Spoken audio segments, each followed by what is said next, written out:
우리 인류 역사에서 가장 오래된 신이 뭘까요? 가장 오래된 신, 어떤 상징물이 있다면 뭘까요? 한번 찍어 보십시오. 가장 오래된 신. 아마 태양일 겁니다.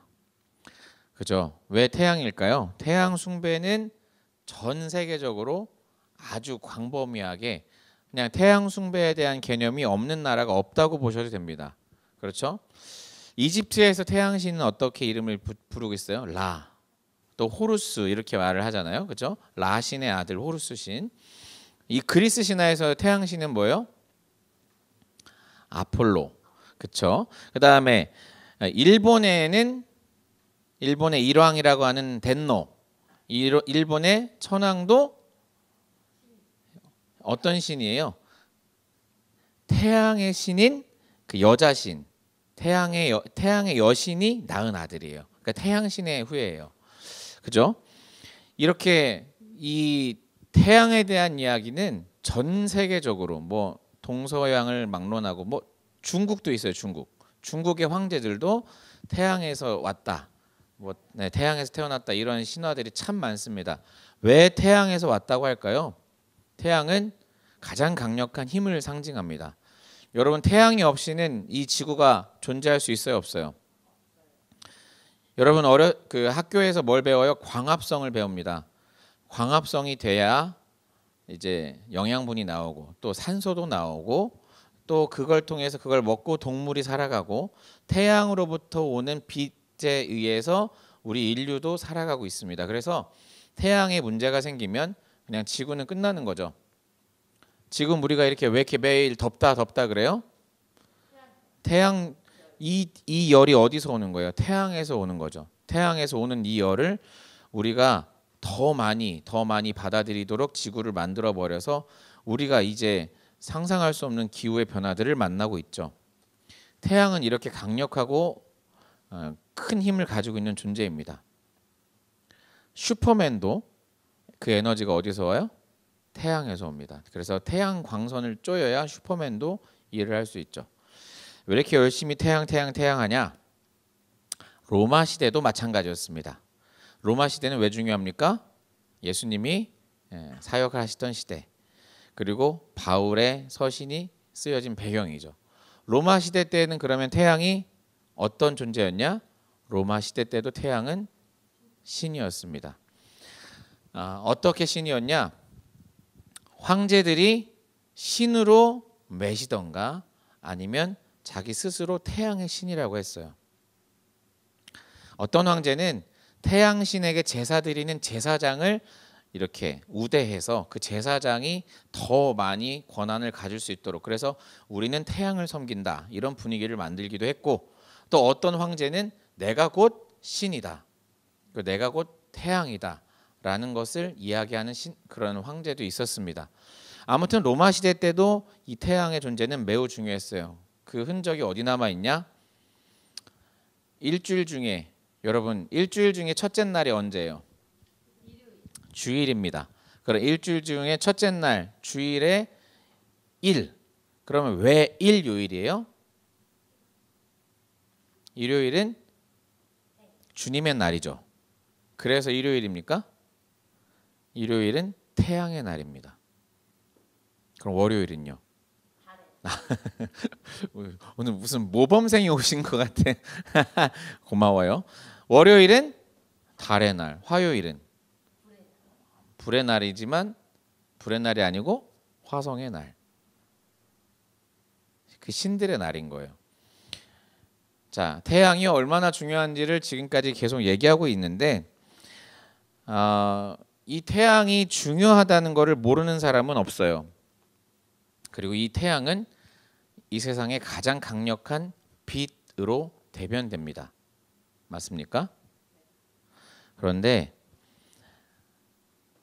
모든 왕들이 다 자기가 빛이라고 하는데 성경에 아주 재미있는 이야기가 써 있죠. 뭐라고 써 있어요? 우리가 지난주에도 읽었던 본문 요한복음 1장을 한번 봅시다. 요한복음 1장 1절부터 볼까요? 태초에 말씀이 계시니라. 이 말씀이 하나님과 함께 계셨는데 말씀이 하나님이다. 그렇죠? 그리고 그 말씀은 태초부터 하나님과 함께 계셨는데 이 말씀은 천지를 창조하셨다. 3절이에요. 천지를 창조한 이 말씀은 4절 생명인데 이 생명이 뭐라고요? 빛이다. 자, 5절 빛이 어둠에 비치되 어둠이 깨닫지 못하더니 9절 같이 읽을까요? 참빛 곧 세상에 와서 각 사람에게 비추는 빛이 있었나니. 제가 뭐라고 그랬어요? 지금까지 빛은 누구 거다? 왕. 빛은 누구 거다? 최고 권력자의 것이에요. 빛은. 그런데 지금 이 요한복음의 선언은 어때요? 지금까지 너희가 알던 빛이 뭔지는 모르겠지만 태초부터 있었던 제일 센 빛이 있는데 진짜 빛이 있는데 너희들을 비추는 빛이 있는데 그 빛이 누구다? 지저스다. 마태복음 4장을 한번 봅시다. 마태복음 4장 16절입니다. 마태복음 4장 16절 같이 읽어볼까요? 시작. 흑암에 앉은 백성이 큰 빛을 보았고 사망의 땅과 그늘에 앉은 자들에게 빛이 빛이었도다. 자, 이렇게 말씀하시고 이 다음 절이 예수께서 비로소 전파하여 이르시되 회개하라 천국에 가까웠다 이렇게 말씀하시는데 이 16절에 빛이 빛이었다. 빛이 빛이었는데 그 빛이 어떤 빛이냐?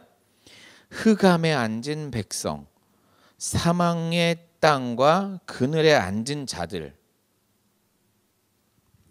자, 그러면 이게 지금 이걸 딱 보면 어떤 느낌이 들어야 돼요? 지금 이 문서를 읽는 로마 사람들은 빛이 왔는데 어떤 빛이 왔어요? 흑암 속에서 사망 속에 있는 우리들에게 빛이 온 거예요. 그러면 이거를 통치자들이 볼 때는 어떤 느낌이에요? 뭐요? 우리 왕국이, 우리 나라가, 우리 제국이 흑암이야? 사망이야? 망했어? 그런데 우리 제국이 망한 거고 어떤 왕이 새로 왔다고? 라고 느낄 수밖에 없겠죠. 이 말이 이해가 가십니까? 여러분 우리나라에도 똑같은 게 있어요. 종묘사직이라는 게 있어요. 들어보셨어요? 전하, 이게 조금 신하들이 좀 빈정상하면 전하, 종묘사직을 보존하시옵소서, 종묘사직을 생각하시옵소서라고 말하잖아요. 그럼 이 종묘와 사직이 뭡니까? 종묘는 선왕들이고 사직은 뭐냐? 사직은 쉽게 말해서 농사가 잘 되기 위한 제사예요. 하늘에 드리는 제사예요. 이 제사는 무려 삼국시대부터 조선시대까지 1000년 가까이 이어졌어요. 이 제사는. 그럼 저를 잘 보세요. 그러면 조선시대의 왕은 로마 시대의 황제도 다 이 사람들은 어떤 존재냐? 하늘을 향해 비는, 태양을 향해 비는 대제사장과 같은 존재들이에요. 왕은.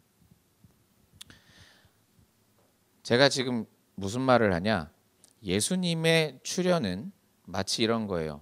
여러분 로마 시대에 빗대니까 약간 이해가 안 갈 수 있는데 한번 조선 시대를 생각해 봅시다. 여러분 조선 시대는 조금 더 빨리 이해가 되잖아요. 조선 시대를 살고 있어요. 근데 조선 시대를 살고 있는데 어떤 왕이 우리 백성들 뭐 이렇게 하고 있는데 저기 어떤 뭐 시골에서 뭐 진잠이라고 할까요? 뭐 진잠에서 한 남자가 나타났어요.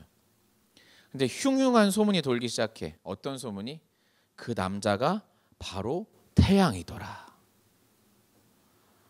한 아이가 진잠골에서 태어나되 그 아이는 곧 태양이더라. 그러더니 뭐라고 하냐? 사망과 음침한 이 땅을 회복시킬 아이더라. 그러면 이 말을 듣는 왕은 걔가 누군지 알지는 모르지만 기분이 좋아요, 안 좋아요? 안 좋죠. 그런데 너무 신기한 건 뭐냐면 로마 시대 때 이거를 책으로 만들고 서로 돌려가면서 읽고 얘기를 했다? 그러면 이게 지금 어떤 책이나 마찬가지예요.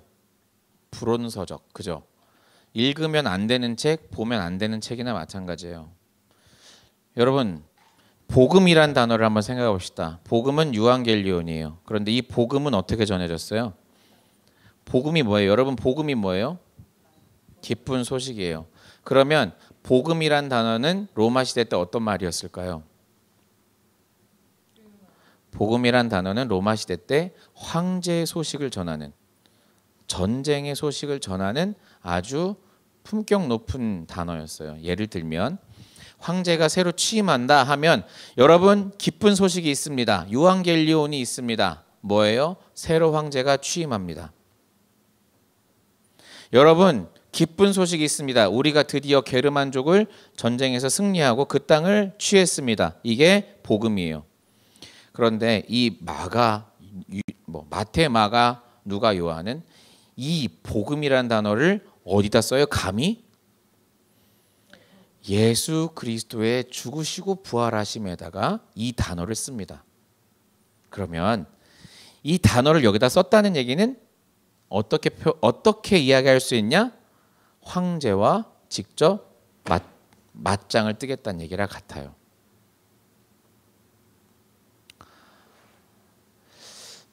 저는 이런 고민을 하면서 두 가지 생각을 했어요. 첫 번째는 간도 크다. 야, 과연 나라면 그 시대에 이런 표현들로 예수 그리스도를 정의하고 고백할 수 있었을까? 여러분, 예수님은 주이십니다. 아멘.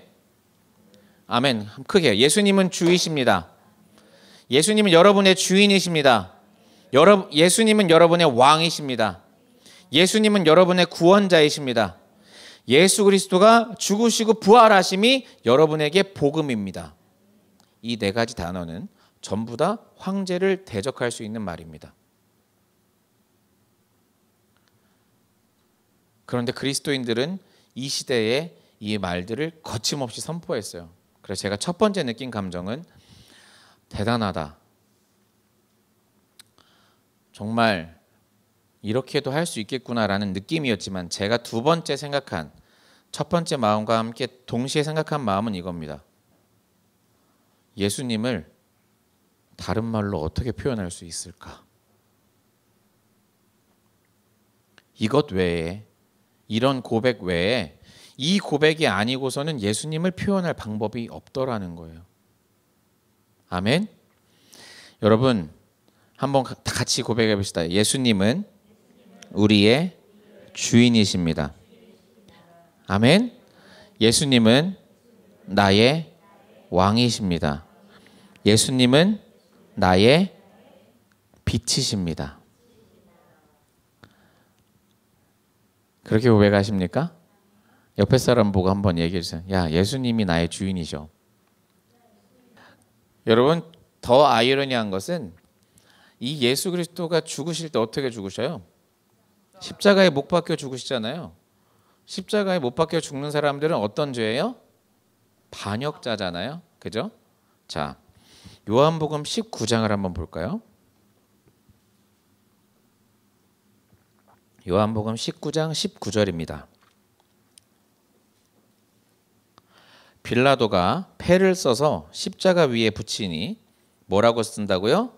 나사렛 예수는 누구라고요? 유대인의 왕이다.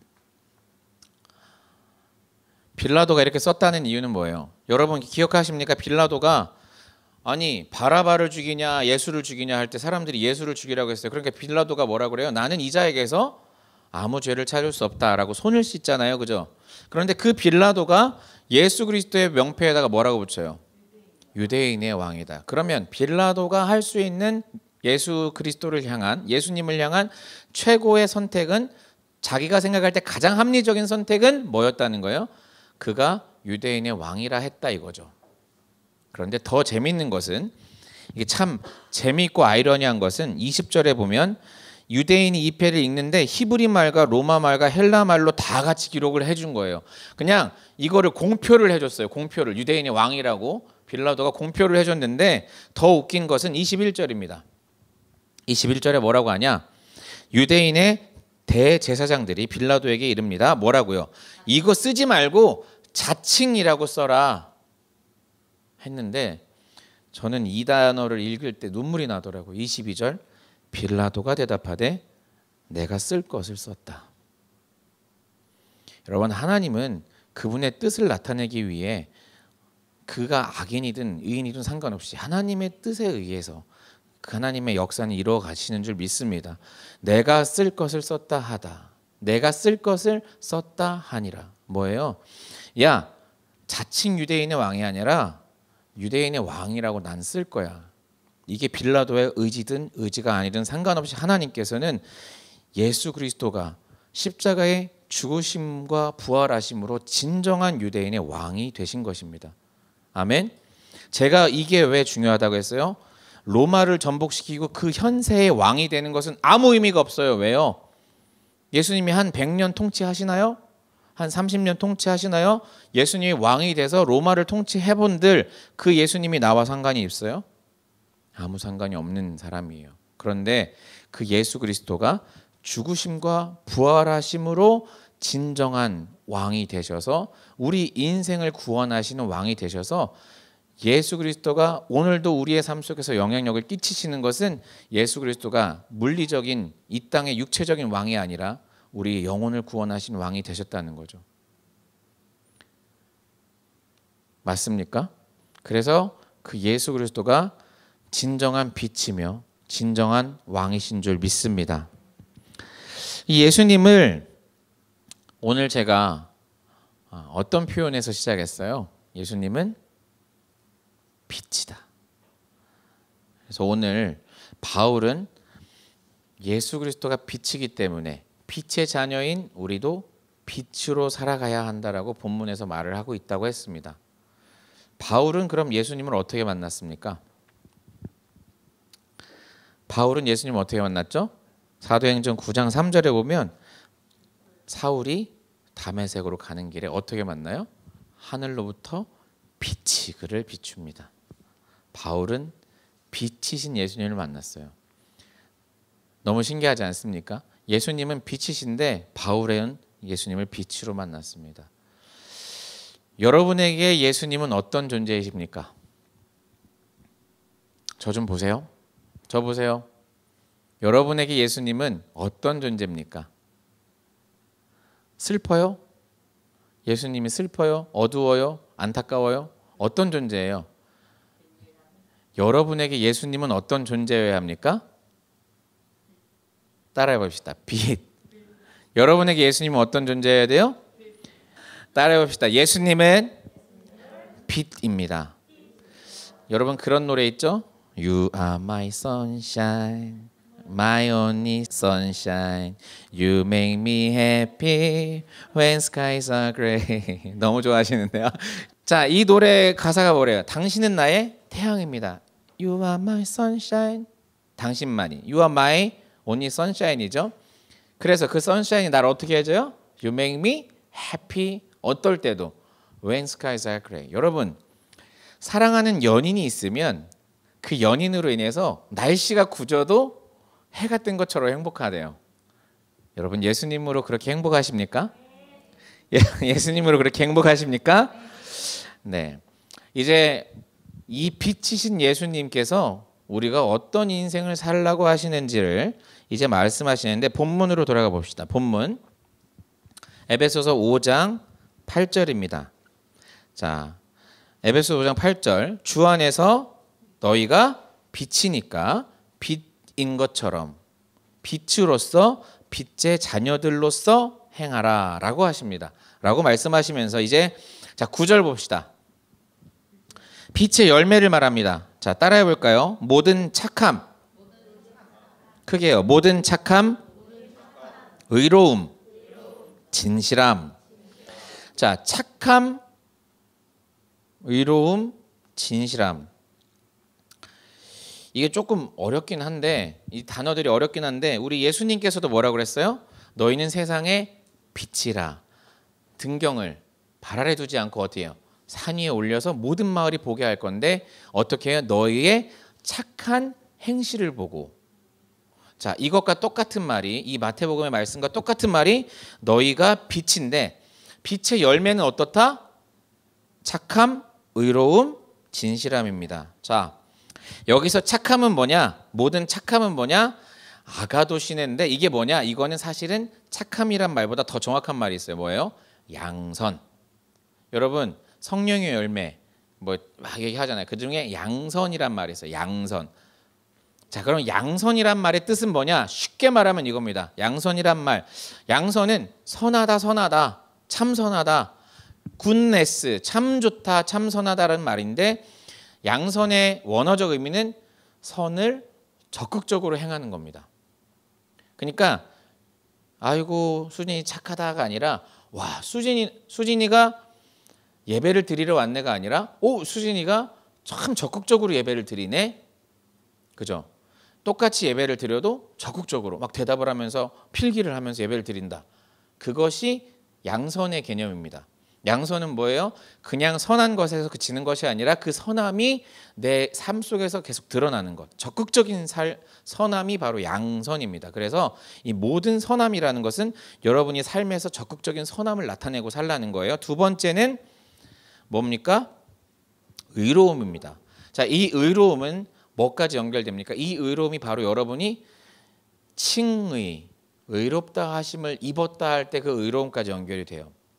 그러니까 빛의 열매는 모든 양선과 칭의, 하나님께서 선하다 하시는 그 선하다 하시게 할 수 있는 그 고백 가운데로 나아가는 하나님께서 허락하시는 의로움. 이해가 가시죠? 그리고 세 번째는 뭐예요? 진실함. 이 진실함이야말로 우리가 알고 있는 그 진리인데 진리는 누구예요? 예수님. 그 진리이신 예수님을 쫓아 사는 삶. 그래서 예배하는 자는 영과 진리로 예배하라고 하셨던 그 사마리아 여인에게 말씀하셨던 이 진리로 영과 진리로 예배하라고 하셨던 이 진리가 바로 이 진실함입니다. 그래서 빛의 열매가 있으니 그것은 양선과 의로움과 진리와 진리 진실인 거예요. 어렵죠. 이렇게 따지면 어려운데 이렇게 우리 그런 거 있죠. 이해가 잘 안 가면 뭘 생각해라? 반대를 생각해라. 자, 착함과 의로움과 진실은 뭐예요? 하나님의 속성이에요. 그래서 제가 착함은 양선, 의로움은 칭의까지 간다고, 진실은 진리까지 간다고 그랬어요. 그러면 이것을 이게 뭔지 모르겠다라고 생각하면 뒤집어 보면 되는데 이 뒤집은 말씀이 밑에 나옵니다. 11절. 자, 너희는 어떻게 해요? 열매 없는 어둠의 일에 참여하지 말고 도리어 책망하라. 그들은 은밀히 행하는 것은 말하기도 부끄러운 것들인데 책망을 받는 모든 것은 빛으로 드러나나니 드러나는 것마다 빛이다. 자, 이제 이 반대 개념을 딱 생각하면 여러분이 인생 빛의 자녀로서 그리고 빛으로서 이 세상을 살아가는 게 무엇인지를 알려주고 있습니다. 자, 뭐냐? 첫 번째는 따라해 볼까요? 열매. 내 삶에서 행하는 일이 열매가 무엇이냐를 보면 됩니다. 빛의 자녀들, 빛의 속성에서 맺혀지는 일들은 열매가 있어요. 그런데 어둠에서 맺혀지는 일들은 열매가 없죠. 그래서 그걸 보고 우리는 뭐라 그래요? 허망하다, 허무하다라고 합니다. 조개 껍질 줍기를 제가 말씀을 드렸었잖아요. collecting shell. 그런데 조개 껍질을 주웠을 때 그 조개 껍질이 나에게 어떤 열매를 맺어주느냐 생각해 보시면 돼요. 여러분 마약을 해요. 마약을 하면은 마약이 주는 것은 뭐예요? 극도의 쾌락을 줍니다. 근데 마약을 통해서 어떤 열매가 맺히나요? 더 큰 쾌락은 허무함을 주죠. 그래서 그 허무함을 이기지 못해서 마약은 더 큰 쾌락과 더 큰 쾌락을 쫓다가 그 인생이 패망하죠. 그게 열매가 맺히나요? 극단적인 예이지만 도박을 생각해 보세요. 도박에 어떤 열매가 있어요? 도박을 했을 때 일확천금의 그것을 노리기 위해서 도박을 해요? 여러분, 도박은 끊을 수가 없다고 하더라고요. 왜요? 도박은 그 허망함 가운데 극치를 향해 마치 마약과 같이. 근데 도박이 우리에게 열매를 주나요? 너무 쉽죠. 그러면 이제 여러분들이 생각해 보면 돼요. 우리 학생들 게임 좋아하죠? 제가 어렸을 때, 제가 초등학생 때, 제가 이런 얘기하면 좀 웃어도 되는데 웃으시라고 잠깐. 제가 초등학교 때 놀라운 깨달음을 얻은 적이 있어요. 어떤 깨달음이냐? 어스토니시아 스토리인가 무슨 게임 알죠? 뭔 게임을 하는데 뭐 롤플레잉 게임인데 제가 주인공을 열심히 키웠어요. 열심히 키우다가 이제 돈을 막 모았어요. 그래서 막 주인공을 데리고 막 돌아다닙니다. 돌아다니다가 그 주인공이 어떤 음식점에 갔어요. 음식점에 딱 들어가서 음식점에 들어갔더니 장어구이를 파는 거예요. 장어구이. 우와, 장어구이. 어린 마음에 장어구이 맛있겠다. 그리고 장어구이를 구매한다 해서 구매를 했어요. 그때 모은 돈 300인가를 썼던 것 같아요. 300캐시인가 그 게임 머니를 300. 그러니까 지금처럼 현질을 할 때가 아니에요. 이제 컴퓨터로 하는 게임이니까 딱 300을 딱 썼는데 거기서 뭐라고 나오냐? 이렇게 자막이 딱 뜨는 거죠. 장어구이 맛있게 잘 먹었다. 저는 거기서 인생을 깨달았어요. 아, 게임은 이렇게 허망하구나. 나의 인생에 아무런 영향을 끼치지 않는구나. 너 그렇게 웃지? 장어구이를 먹고 싶어서가 아니라 인생을 깨달은 거예요. 여러분, 게임 잘해갖고 덕본 사람들은 누구밖에 없어요. 임요한밖에 없어요. 임요한. 프로게이머가 나오기 전까지는 게임을 통해서 그 인생이 바뀌는 사람들이 많지 않아요. 뭐 게임을 제작하던가 아니면 게임을 통해서 영감을 얻어서 뭐 다른 사업을 했다던가 이거지. 여러분, 게임 백날 해보세요. 여러분, 그 쿠키런 킹덤 하시죠? 너 하니? 너 뭐 하니? 모아 그거 하시잖아요. 킹덤, 쿠키런 요즘에 킹덤 엄청 열심히 하잖아요. 막 우리 집 좋다고 막 자랑해요. 자, 그 쿠키런 킹덤 통해서 어떻게 저기 순대국밥 한 그릇이라도 얻어 먹어보신 분? 인생은요 너무 심플합니다. 여러분, 학생의 때에도 이게 열매가 맺히느냐 허망한 일이냐는 너무 잘 알아요. 근데 제가 게임을 하지 말라는 건 아니에요. 게임에 좋은 영향도 있죠. 게임을 해서 스트레스도 좀 풀리고 내가 하고 싶었던 것들을 해서 내 삶이 좀 이렇게 스트레스가 해소가 된다 할 수 있죠. 마치 여행을 가듯. 그런데 그거에 집중하고 그거에 대해 인생을 쏟는다? 허망하죠. 자, 빛의 속성은 열매가 맺혀야 되는 겁니다. 하나님의 일들은, 하나님이 기뻐하시는 일들은 열매가 맺힙니다. 심플하죠. 막 우리 뭐 여기까지 가지 않아도 돼요. 뭐 살인, 간음, 음란, 도적질 뭐 여기까지 안 가도 이제 조금 더 우리가 더 차원이 높은 이야기를 해보자고요. 그럼 두 번째,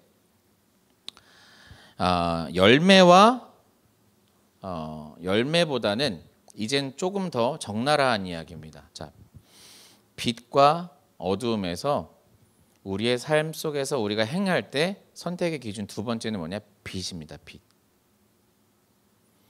인간은요 참 신기하게도 자기도 모르게 이런 단어를 씁니다. 따라해 볼까요? 벌건대낮에. 벌건대낮에라는 단어를 인간은 쓰고 있어요. 알고 있어요. 왜요? 아, 이거는 밝을 때 못하겠구나라는 걸 심리적으로 얘기를 하죠. 자, 여러분 영화를 봐요. 도박판이 벌어졌어요. 막 무슨 뭐 갬블링을 하는데 그 갬블링이 무슨 저기 뭐 센트럴파크 공원 한가운데서 예쁜 의자를 5개 놓고 거기서 막 카드를 치면서 환하게 웃으면서 자, 이 카드 받아 막 이렇게 하나요? 그러면 그 영화가 망한 영화 아닌가요? 이상한 영화죠. 뭔가 구린 것을 할 때는 어둡죠. 사건이 일어나는 곳들은 대부분 어둡죠. 뱀파이어가 활동하는 곳은 어둡죠. 악마가 활동하는 곳은 막 이 벌건 대낮에 뭐가 막 돌아다니는 것은 사실은 이 포스트 모더니즘 시대가 오면서 뱀파이어도 낮에 돌아다닐 수 있다. 뱀파이어와의 인터뷰. 그다음에 괴물도 낮에 돌아다닌다. 좀비. 이 포스트 모더니즘 이후에 나온 이런 생명체들이 아니고서는 이런 크리처들, 이런 몬스터들이 아니고 예전에 모든 악당들과 괴물들은 다 어디서 등장해요? 밤에 강시, 귀신, 뭐 그쵸? 홍길동, 뭐 도깨비. 이 금기를 깨고 이 시대가 새로운 시대가 오기 전 공유 생각했지. 이 시대가 오기 전까지는 모든 악하고 더러운 것들은 다 어떤 속성이에요? 어둠의 속성. 마찬가지로 우리는 알고 있어요. 벌건 대낮에 이 일을 해도 되냐, 안 돼도 되냐, 아니 하면 안 되냐.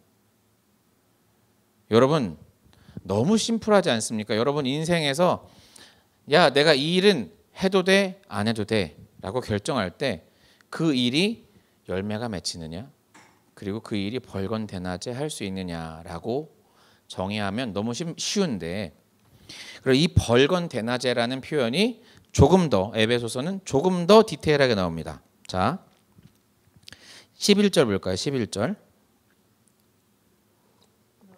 자, 이렇게 표현합니다. 어둠의 일에는 참여하지도 말고 책망해라. 여러분 옆에 있는 친구가 아니라고 생각되면 멈추게 하셔야 됩니다. 아멘? 그거 성경적인 겁니다. 여러분 옆에 있는 친구가 너무 게임을 해. 막 휴대폰에 죽고 못 살아. 막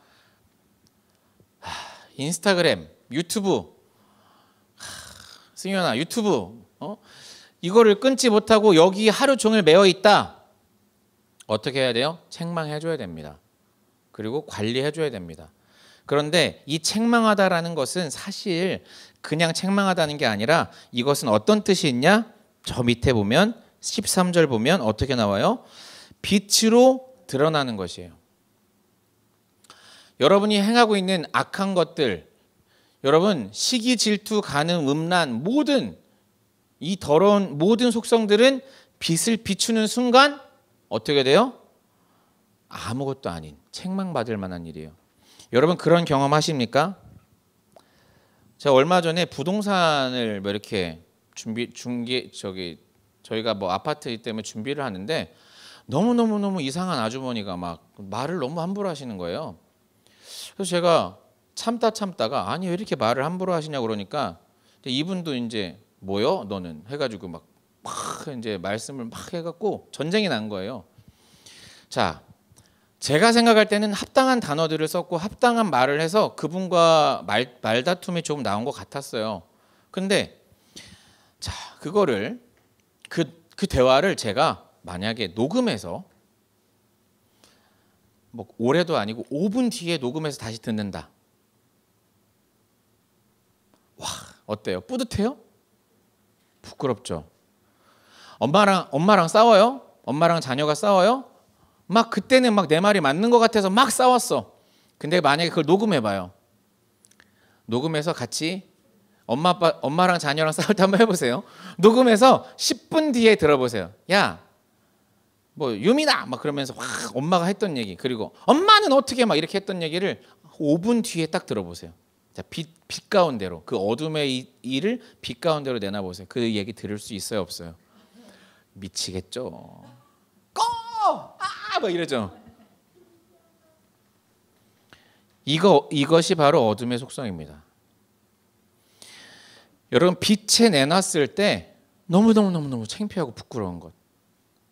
아담이 그 옷을 빼 입고 숨었지만 인간은 그래요. 죄를 지면 숨어요. 근데 하나님이 나와라 할 때 나올 수 있어요, 없어요? 없는 거예요.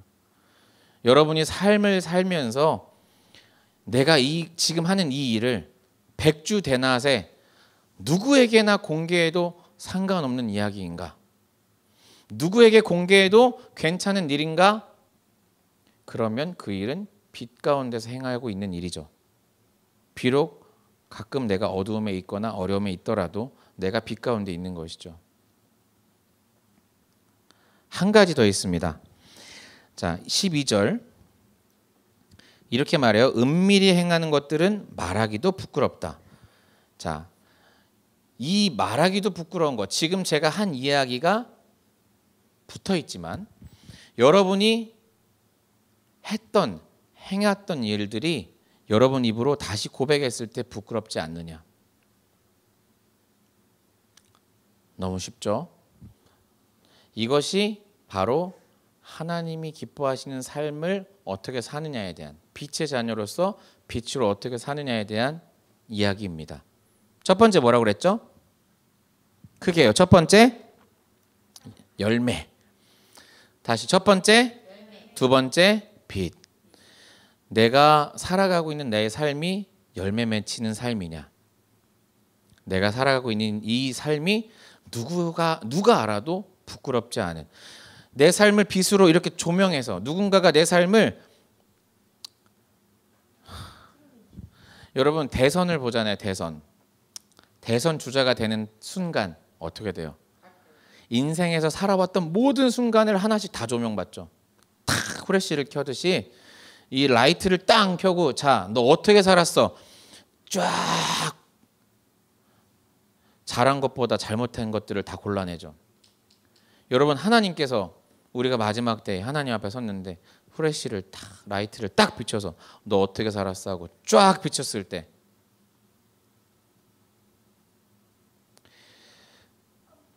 그래서 14절 마지막 말씀인데 이렇게 말합니다. 같이 읽어볼까요? 시작.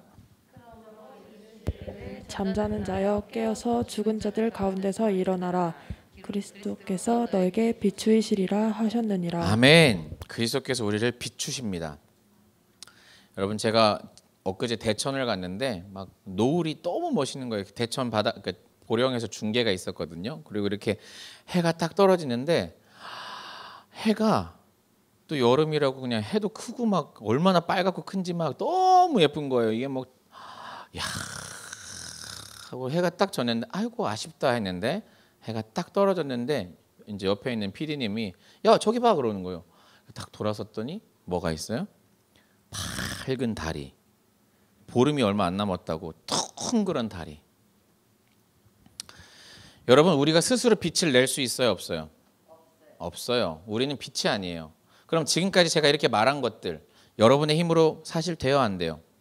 안 돼요. 그런데 어떻게 우리가 이게 가능하냐? 내 안에 예수를 모셨기 때문에, 내 안에서 밝게 빛나시는 예수가 나를 조명하는 거예요. 그래서 그 그리스도께서 우리를 비추시는 거예요. 이 비추시는 빛은 네가 잘했냐 못했냐를 비추실 수도 있죠. 그것은 심판의 날이지만 지금 이 그리스도께서 우리를 비추시는 건 뭐예요? 사망의 음침한 골짜기에 있던, 죽음 가운데 있던, 어두운 가운데 있던, 흑암 가운데 있던 내 삶을 예수 그리스도가 비추시는 거예요. 그럼 내 삶이 어떻게 반응해야 돼요? 얼마나 거룩하게 살아야 돼요?